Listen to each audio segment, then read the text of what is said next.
सिंधुदुर्ग जिल्ह्याचे पालकमंत्री नितेश राणे यांनी मटका जुगार अड्ड्यावर धाड टाकली आणि संबंधितांना चांगलाच दम भरला।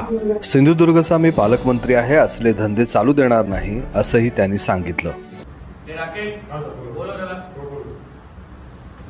काय चाललंय? स्वतःच्या तोंडाने बोल। मस्ती चालली आहे? माहित आहे पालकमंत्री कोण आहे तुला? कोण घ्या रे सगळ्यांचे? कुठे कोण एकेकाचे घातलं? तुमच्या डाळवा मस्ती चालू आहे? काय लिहिताय तुम्ही? बोल ना, तोंडाने बोल ना, काय चाललंय सांग तरी। जुगार आकडे लिहितायत ना? कोणाच्या ऐकाने लिहिताय? कोणाच्या आशीर्वादाने लिहिताय? काय चाललंय हे?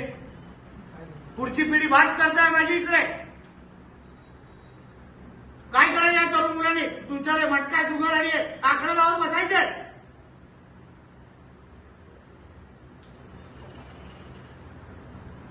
तुला वाटतं सोडणार तुम्हा लोकांना मी हे सोडून?